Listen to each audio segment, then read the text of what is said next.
What's up, YouTube?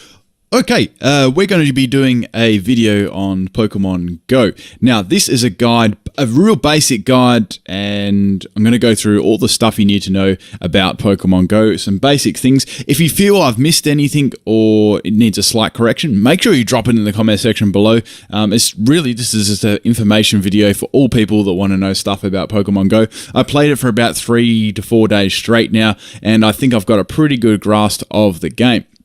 Okay, let's get into it.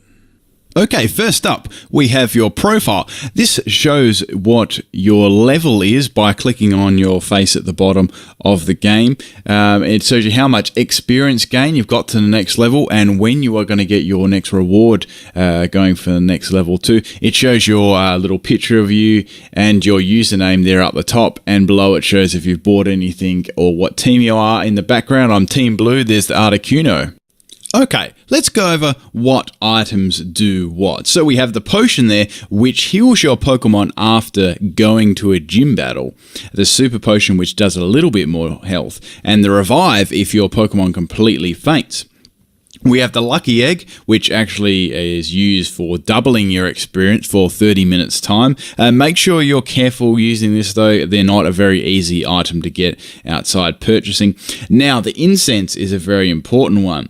If you use this incense, it will attract wild Pokemon to your location. Even if it's a very barren location, it will up your rate of finding a Pokemon. And it can be Pokemon that aren't even on the radar for that area either.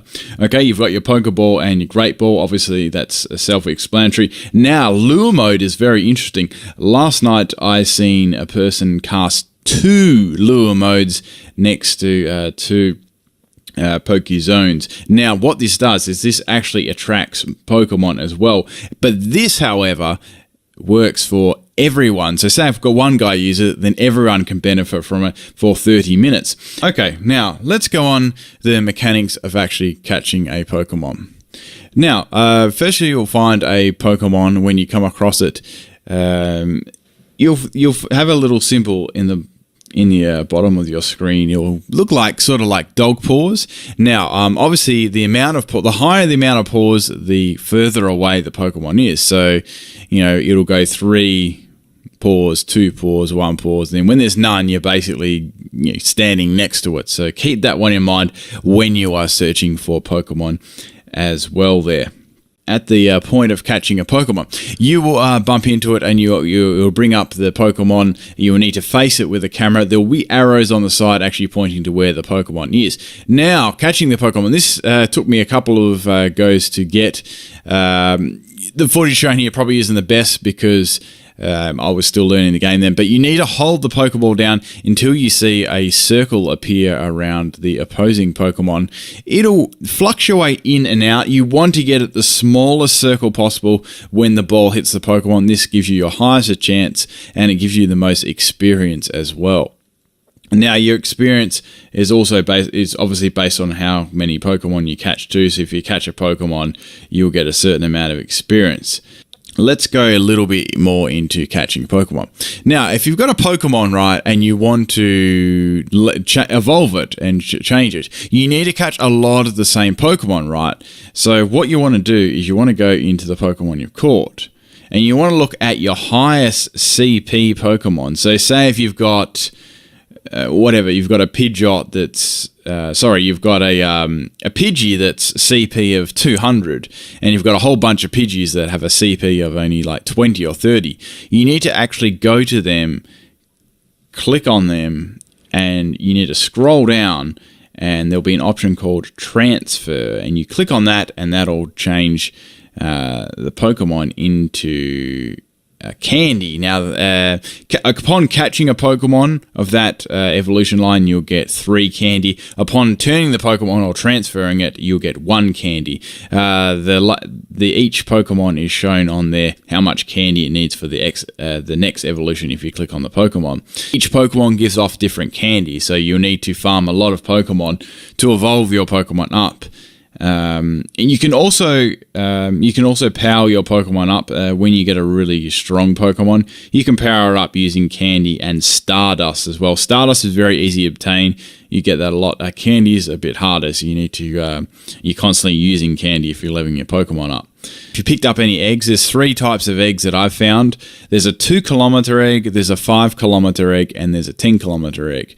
Now, each of these eggs means something different. Obviously, the shorter kilometer one, in my experience, means the Pokemon isn't as good as the higher one. So 2-kilometer ones, I found stuff like Caterpie, Zubat. The 5-kilometer ones, I've found stuff like Ponyta, and the 10-kilometer ones, I found stuff like Scyther. So they were pretty cool to find those ones as well. So the higher the kilometers, the higher the price. Now, you can do this in a car, but if you just like plant your foot and do 200 kilometers an hour, you are most certainly going to it's not going to count. You need to go like the same speed as like a human being would. So you can't really cheat that one there. Okay. Also, now let's go into battling gyms. Now, if you look on your map, you'll probably see like these big, really tall things. They'll be red or whatever color, like whoever went with what. Now, you'll click on them. You need to be near them too. You need to be near them to click on them. So it'll tell you the gym and you can challenge it and such. Now, make sure you've got some potions and things. If you challenge the gym, you pretty much just spam the other Pokemon. That's what I found so far. If you have found other ways and stuff or whatever, you could just mention in the comment section below, but that's what I found. And you can actually, you drop the points of the gym and you keep doing that until you take over the gym yourself. You can deposit your own Pokemon in there, and that one will stay with that gym, and it'll give it a little icon in your Pokédex too, or your Pokemon, and it'll tell you that it's in the gym, and that's going to be the Pokemon you drop off in the gym. So you can drop all these Pokemon off the gym, you can challenge other people's gym, but be aware there's someone that means someone can challenge your Pokemon as well, so you'll know when your Pokemon comes back to you that your gym has lost. So really cool feature. I like that one. And you can also train your Pokemon too at the gym there as well. Now, also, there'll be points as well on the map. They'll be called Pokestops. Now, with Pokestops, they're really, really good for getting items, especially Pokeballs. Now, if you're clever and go to an area that's got a lot of them, you can actually walk a little circuit. Now, if you walk a little circuit, you can actually spin the Pokestop around. Now, the Pokestops that are available to get will be a light blue color. Now, after you grab your stuff for them, they'll change to a purple. So go to the next one, then grab your stuff, then walk around. They don't take very long to recharge, but you'll know when it's recharged because you can get all kinds of stuff like Pokeballs, anything revives, that